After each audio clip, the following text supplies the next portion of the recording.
Good morning and अस्सलाम वालेकुम। जो भी बंदा या बंदी अगर गल्फ़ में वो जॉब देख रहा है यूनिवर्सिटी में या स्कूल में, तो आज ये व्लॉग उसी के लिए मैं कंप्लीट इन्फॉर्मेशन उसको मैं शेयर कर दूंगा। और आज के टॉपिक पे मैंने क्या क्या स्टेप्स ऐड किए हैं वो भी मैं आपको बता देता हूँ। सबसे पहला जो स्टेप्स है वो ये है कि स्कूल की जो जॉब्स ओपनिंग होती है वो किस तरह की ओपनिंग होती है, क्या रिक्वायरमेंट होता है, उसमें एक्सपीरियंस लेटर एक्सपीरियंस कितना मांगते हैं, वो किस किस तरह का पोजीशन उसमें होता है। उसके बाद है कि अप्लाई कैसे करना है, उस सेकंड स्टेप्स है। थर्ड स्टेप्स है सीवी कैसे बनाना है, सीवी कैसे बनाई जाए जिससे कि वो अच्छी सीवी हो और वो इजीली वो एक्सेप्ट कर लें। चौथा स्टेप्स है एजुकेशन क्वालिफिकेशन जो है वो एटलीस्ट क्या होना चाहिए। पांचवा है टोटल कॉस्ट, ऑफिस चार्ज और सैलरी। मतलब इसमें फर्स्ट स्टेप में ये होगा कि आपका पैसा कितना खर्च होने वाला है जॉब सप्लाई के लिए। ठीक है, तो चलिए शुरू करते हैं, देर नहीं करेंगे। ठीक है, अगर पहली बार देख रहे हैं तो सब्सक्राइब कर लें और बेल आइकन का बटन जरूर दबा दें। और आप वीडियो कहाँ से देख रहे हैं कमेंट करके ज़रूर बता दें। और अगर आपका कोई क्वेश्चन हो तो आप मुझसे ज़रूर ड्रॉप कर सकते हैं, मैं उसका रिप्लाई ज़रूर कर दूंगा। कुछ क्वेश्चन ऐसे हैं जो कि मुझे कमेंट जो है मेरे पोस्ट पर आते हैं, तो मैं उसको भी शेयर कर दूंगा फर्स्ट स्टेप्स के साथ साथ। ठीक है, आप उसे भी चेक कर लेंगे। ठीक है, देखिए सबसे पहला तो मैं आपको जॉब जो शेयर कर रहा हूँ वो है MES इंडियन स्कूल है। ठीक है, आप स्क्रीन में यहाँ पे चेक कर लें, स्क्रीन पे आना शुरू हो गया है। ठीक है, और qualify and train PGT TGT and PRT teachers के लिए ही है। ठीक है, सबसे पहला वैकेंसी जो है वो अकाउंटेंसी बिजनेस स्टडी है, PGT जो कि आपका ट्रेंड होना चाहिए, MCOM B.Ed होना चाहिए education qualification. Arabic and Islamic studies है, TGT MA BA MA B.Ed होना चाहिए। ये art and craft PRT TGT BFA MFA होना चाहिए उनके पास education qualification. Biology PGT MSc B.Ed। देखिए मैं आपको डिटेल्स इसलिए शेयर कर रहा हूँ कि अगर आपको इल्म नहीं होगा तो इल्म हो जाएगा किस तरह की एजुकेशन क्वालिफिकेशन का डिमांड होता है जब भी गल्फ में स्कूल या यूनिवर्सिटी में वैकेंसी आती है। ठीक है, और डांस एंड म्यूजिक का भी है, इंग्लिश का PRT TGT है, BA MA B.Ed है, फ्रेंच है PRT TGT BA MA B.Ed है, हिंदी है PRT TGT BA MA B.Ed है, home science PGT MSc B.Ed, KG bachelor degree और मॉन्टेसरी ट्रेन। ओके, मलयालम है PRT TGT BA MA B.Ed। Okay, social science TGT BA MA B.Ed, student counsellor all levels, post graduation in psychology, child psychology, PG diploma in civil psychology. Okay, student counselor all level. Okay, and the Tamil PRT TGT BA MA B.Ed, primary home room teachers PRT BA MA B.Ed, swimming coach certification in swimming coach from a recognized institute, Indian national only except for swimming coach. Okay, notes में लिखा हुआ और नीचे में Arab national में apply for Arabic and Islamic studies. Applicant should be available in Qatar with valid Qatar ID, इस subject specialisation is mandatory, minimum 3 years experience in CBSE, excellent communication skill in English, computer SAVVY MS office, valid life saving. Okay, non teaching staff position के लिए जो है, ये अभी तक जो मैं बताया आपको टीचिंग स्टाफ के लिए था, अभी नन टीचिंग स्टाफ के लिए जो है HR assistant male and female, graduate post graduate in human resources. Okay, accountant graduate in commerce with minimum 3 years experience, librarian graduate post graduate in library science with minimum 5 years of experience, camp boss +2 और with 5 years of experience in camp supervisor with 200 accountant and more. और नीचे mail ID दिया हुआ है HR@mesqatar.org। Okay, इसमें देखिए लिखा हुआ एक चीज बहुत इंपॉर्टेंट है, applicant should be available in Qatar with valid Qatar ID। Okay, तो यहाँ पे मैं आपको क्लियर कर दूं कि यहाँ पे इन्होंने मेंशन कर दिया है कि जो भी कतर में अवेलेबल है वो अप्लाई करेगा जिसके पास वैलिड कतर ID है। मगर एक चीज़ मैं आपको ऐड कर दूं, कभी कभी क्या होता है कि ये स्कूल जो है उनकी रिक्वायरमेंट जब फुलफिल नहीं होती है तो ये इंडिया से भी हायर कर लेते हैं। ठीक है ना, तो जो भी इंडियन है स्पेशली उन्हीं के लिए है, खास करके कौन सा पोजीशन है वो बता देता हूँ आपको। स्विमिंग के लिए, swimming Indian national only except for swimming coach, जो स्विमिंग कोच है उसके लिए सिर्फ इंडियन नेशनल ही एक्सेप्ट होगा। ओके, और अगर आप मान लीजिए इंडिया में है और आप क्वालिफाई हैं, आपके पास एक्सपीरियंस है स्कूल का, तो आप भी CV फॉरवर्ड करते हो सकता है मे बी कि इनके पास अगर रिक्वायरमेंट अगर फुलफिल नहीं होगा तो वो आपसे ये कॉन्टैक्ट करेंगे। ठीक है, चलिए नेक्स्ट स्टेप पे जाते हैं। उससे पहले हम आपको कुछ कमेंट जो मेरे पास यहाँ आए हैं वो मैं आपको शेयर कर देता हूँ। देखें, सबसे पहला एक कमेंट था मेरे पास कि क्या था comment, sir my wife did PhD in 2025 and she is assistant professor in pharmaceutics with 10 years of experience in India. Can she get any opportunity abroad? Please let me know. Yes, you can. Yes, she can apply in anywhere in Gulf country, but she should have a proper, proper experience, proper, certification, and the, degree from the attested and the Indian government attested recognized university. Okay. And uh, and uh, another comment is, what the another comment, is there any vacancy in computer science in engineering college professor jobs in Saudi Arabia? Yes, there is so many vacancy. It is depend on you that how you apply. Okay. Second is, associate, I'm doctor, and as a associate professor in electrical department, and need job in engineering college in Saudi, Kuwait. So many time I upload the video regarding the university jobs. Okay, so you can check, and also you can check another my vlog. Now the second steps, how to apply.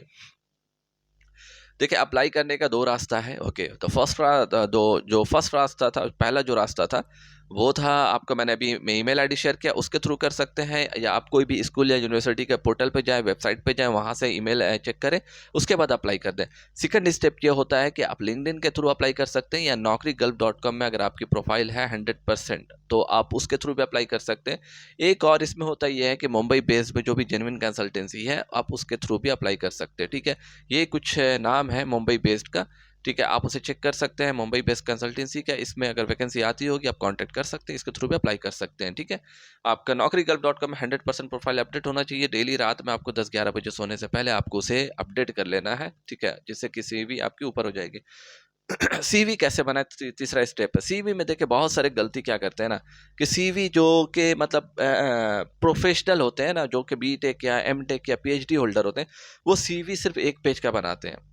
ठीक है, ये कभी गलती मत करें आप। ठीक है, सीवी जब आप बनाएंगे तो यकीन रखें कि आपको सीवी कम से कम आपको एटलीस्ट 2 पेज का होना चाहिए। ठीक है, क्या चीज़ें मेंशन नहीं करनी है, क्या चीज़ें मेंशन करनी है, वो भी मैं आपको क्लियर कर देता हूँ। ठीक है ना, मैं आपको लास्ट 8 ईयर्स का एक्सपीरियंस आपको शेयर कर रहा हूँ। ठीक है, क्योंकि मेरे जानने में बहुत से लोग हैं जो कि इंजीनियरिंग बैकग्राउंड से हैं, जो कि प्रोफेसर बैकग्राउंड से है, जो कि टीचिंग बैकग्राउंड से है, जो कि नॉन टीचिंग बैकग्राउंड से भी है। ठीक है, तो देखिए, सीवी में सबसे पहली चीज़ जो है वो जो होनी चाहिए, वो ये होनी चाहिए कि आपका प्रोफाइल फ़ोटो पासपोर्ट साइज़ का होना चाहिए। आपका कंप्लीट जो है, आपका एजुकेशन क्वालिफिकेशन, एक्सपीरियंस, उसके बाद जो कि जॉब रिस्पॉन्सिबिलिटी, ये सब चीज़ें मेंशन होनी चाहिए। ठीक है, और साथ साथ में आपका ईमेल आईडी, कॉन्टैक्ट नंबर होना चाहिए। ठीक है, ये सारी चीज़ें हैं, और नेशनलिटी भी ऐड होना चाहिए आपका। ठीक है, दूसरी चीज़ है, दूसरी बात यह है कि क्या नहीं होना चाहिए। नहीं होना चाहिए क्या, कलरफुल बहुत ज़्यादा 2-3 कलर मिक्स नहीं होना चाहिए सीवी में। और उसके बाद आपका प्रॉपर घर का एड्रेस नहीं होना चाहिए उसमें। प्रॉपर जो है आपका क्या कहता हूँ, बहुत से लोग जो है डाल देते हैं, डेट ऑफ बर्थ डाल देते हैं, ये सब चीज़ें नहीं होनी चाहिए। और सीवी एटलीस्ट 2 पेज का होना चाहिए। ठीक है, सीवी एटलीस्ट 2 पेज का होना चाहिए। मैं फिर कह रहा हूँ, 2 पेज का एटलीस्ट सीवी होना चाहिए। देखिए, आपने सपोज दैट एमटेक किया है, बीटेक किया है, आपने पीएचडी किया है, ठीक है ना, तो आपका आपका एजुकेशन क्वालिफिकेशन ही इतनी वेटेड है, इतना वेटेड है, तो फिर उसके बाद आपकी सीवी इतनी लाइट कैसे हो सकती है, आपकी सीवी 1 पेज की कैसे हो सकती है। तो सीवी एटलीस्ट 2 पेज का होना चाहिए। ठीक है, ताकि सीवी में वेट हो यार। मतलब कि आप अगर किसी स्कूल में अगर पढ़ा रहे हैं, आपको मालूम है कि आपको इतनी चीज़ें आप पढ़ाते हैं, ठीक है, आपका ये रिस्पॉन्सिबिलिटी है, आप उसमें रिस्पॉन्सिबिलिटी एक्स्ट्रा ऐड कर सकते हैं ना, एक्स्ट्रा ऐड कर सकते हैं। सपोज दैट, मान ले सपोज दैट अगर मैं एज आ एचएससी इंजीनियर मैं जॉब कर रहा हूँ कहीं पर, मुझे मेरा रिस्पॉन्सिबिलिटी में रोड सेफ्टी नहीं है, ठीक है ना, अगर मैं, बट मैं रोड सेफ्टी को के बारे में जानता हूँ, मैं रोड सेफ्टी ऐड कर दूंगा। तो इस तरह से आपको ऐड करके आपको 2 पेज एटलीस्ट बना देना। ठीक है, और सीवी कभी भी फॉरवर्ड कर, जब बनाएंगे सीवी कभी भी अगर आप फॉरवर्ड करेंगे कहीं पर भी, तो सिर्फ आपको सीवी फॉरवर्ड करना है। आप उसके बाद जब आपकी सीवी जब आपकी एक्सेप्ट हो जाएगी, जब आपका अप्रूवल आ जाएगा कि ठीक है, अब फिर वो आपसे सीवी की पूरी डिटेल्स मांगेगा कि पूरा एजुकेशन क्वालिफिकेशन, ये सारी चीज़ें 1 पीडीएफ में फाइल में अटैच करके भेजने के लिए, तो फिर आप अटैच करके भेज सकते हैं। अननेसेसरी आप ऐसे मत ऐड करके भेजें। ठीक है, सिर्फ और सिर्फ 2 सीवी बना करके भेजें, सॉरी 2 पेज का सीवी बना के भेजें। ठीक है, चौथा स्टेप एजुकेशन क्वालिफिकेशन क्या होना चाहिए। देखिए, एमईएस स्कूल में जैसे मैंने बताया आपको कि बीए, एमए, बीएड इस तरह से एजुकेशन क्वालिफिकेशन मांगते हैं। मोस्टली जो यूनिवर्सिटी में जो क्वालिफिकेशन मांगते हैं वो पीएचडी, एटलीस्ट पीएचडी होना चाहिए। ठीक है ना, और कई कई दफ़ा ऐसा होता है कि अगर आप गल्फ कंट्री में अगर पीएचडी कर रहे हैं या फिर एमटेक कर रहे हैं, तो आपको भी मौका मिल जाता है। लास्ट टाइम जब मैं लखनऊ, जब मैं विजिट में था, घूमने गया था, तो वहाँ पे कुछ बंदे मिले थे अलीगढ़ मुस्लिम यूनिवर्सिटी के। उनसे मेरी बात हुई थी, वो बताएं कि वो किंग अब्दुल्ला का किंग फहद यूनिवर्सिटी है सऊदी अरब में, उन्होंने वहाँ पे अप्लाई किया है, और अप्लाई किया है एमटेक के लिए, जहाँ पे वो पीएचडी भी करने वाले हैं। उनको हर महीना 5,000 जो स्टाइपेंड का यूनिवर्सिटी देगी, साथ में वो सारा खर्च उठाएगा, और वह एमटेक भी करेगा, साथ में पीएचडी भी करेगा। ठीक है, तो ये फैसिलिटी होता है गल्फ कंट्री में आने के बाद, और गल्फ कंट्री आने के बाद आप यूरोप भी जा सकते हैं, 2 साल 3 साल के बाद अप्लाई कर सकते हैं। ठीक है, और इसमें एजुकेशन क्वालिफिकेशन मैंने बता दिया आपको क्या होना। देखिए, एटलीस्ट स्कूल के लिए जो एजुकेशन क्वालिफिकेशन कम से कम बीटेक या ग्रेजुएशन होना चाहिए, लेकिन उसके साथ साथ आपके पास कोई ट्रेनिंग सर्टिफिकेशन होना चाहिए जो कि टीचिंग फील्ड का होता है। ठीक है, जो टीचिंग फील्ड का होता है उसके लिए क्वालिफिकेशन होना चाहिए, ट्रेनिंग होना चाहिए। और अगर सपोज दैट मान लीजिए आप लैंग्वेज कोई लैंग्वेज अगर आप किए हैं, इंग्लिश लैंग्वेज की या फ्रेंच लैंग्वेज की है, तो देखिए मैं आपको बता दूं, एक मेरा दोस्त है जो कि कतर में फ्रेंच लैंग्वेज में वो जॉब करता है। वो बंदा यूपी का ही, मगर वो उसने अलीगढ़ मुस्लिम यूनिवर्सिटी से फ्रेंच लैंग्वेज उसने सीखा था, और उसके बाद वो डायरेक्टली लिंक्डइन के थ्रू वो कतर के एक स्कूल में अप्लाई किया था, जहाँ पे उसका जॉब लग गया। मे बी आज उसका 8,000 9,000 दरम सैलरी है उसका। तो इंडिया का आई थिंक 2 लाख रुपए है। ठीक है, 2 लाख रुपए इंडिया का सैलरी बनता है इतना। और वो कुछ नहीं किया था, बस उस नॉर्मल ग्रेजुएशन था उसका, और उसके पास फ्रेंच लैंग्वेज का ट्रेनिंग सर्टिफिकेशन था, और वो फ्रेंच लैंग्वेज जानता था। तो मोस्टली अरब में French language, Arabic language, English language के लिए हायर होती है। तो अगर मान लीजिए आप कहीं पर भी अगर पढ़ रहे हैं, और अगर मान लीजिए वहाँ पे कोई French language, Spanish language, English language का कोई पर्सनल कोई ट्रेनिंग सर्टिफिकेशन कोर्स होता है, तो आपके लिए बेहतर है कि आप वो सर्टिफिकेशन कोर्स कर लें। और अगर सपोज दैट आप मान लीजिए एमयू में है, जामिया में है, आपने पास आउट कर लिया, ग्रेजुएशन कर लिया, आपने पीएचडी कर ली, एमटेक कर लिया, आपको जॉब नहीं मिली, तो बेटर है आपके लिए कि आप इस तरह का कोई ट्रेनिंग सर्टिफिकेशन कोर्स कर लें ना, अरेबिक का कर लें, फ्रेंच का कर लें, क्योंकि खाली बैठने से क्या फ़ायदा है। ठीक है, और साथ साथ में अप्लाई करते रहे लिंक्डइन के थ्रू, naukri.com के थ्रू।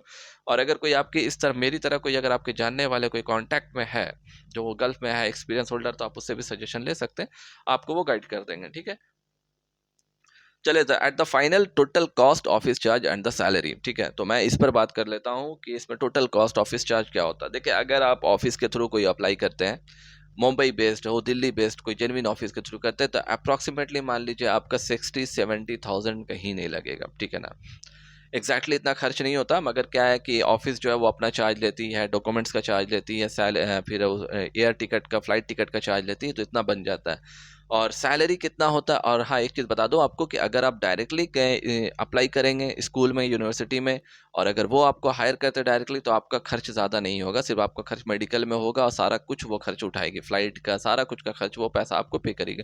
बहुत से स्कूल यूनिवर्सिटी ऐसे होते हैं जो कि टोटल खर्च उठाते हैं, मतलब अगर इंडिया में आपने मेडिकल कराया जाने के लिए। हाँ, एक चीज़ और बता दूं, मेडिकल टेस्ट होता है गल्फ जाने के लिए। ठीक है ना, तो किसी के अगर मान लो किसी के चेस्ट में अगर वाइट दाग है या कुछ ऐसा मेजर इशू है, तो वो नहीं जा सकता, बेटर है ट्रीटमेंट करा ले वो अपना। ठीक है, और इसमें सैलरी कितनी होगी, सैलरी जो इसमें देखिए नॉर्मल सैलरी 5,000 होती है। ठीक है, टीचिंग की, मतलब इंडिया का 1,20,000 होता है। ठीक है, और अगर अच्छा एक्सपीरियंस आपको है, पीएचडी होल्डर है, तो मे बी आपका 10,000 15,000 सैलरी भी मिल सकती है यूनिवर्सिटी में आपका, जो कि सैलरी अप्रॉक्सीमेटली 2.5 लाख या 3.5 लाख तक बनता है। ठीक है, इतना सीन है। ठीक है, और ये सारी चीज़ें थी जो मैंने आपको शेयर किया है। वीडियो अगर अच्छी लगे तो भाई कमेंट ज़रूर कर दीजिएगा, लाइक ज़रूर कर दीजिएगा, और दूसरों को शेयर ज़रूर कर दीजिएगा, क्योंकि ये कंप्लीट ब्लॉग था। कुछ भी अगर टॉपिक छूटा हो तो आप क्वेश्चन कर सकते हैं, मैं आपको वहाँ पे रिप्लाई कर दूँगा। Okay, thank you for watching and most welcome, and wait for the next blog. Okay.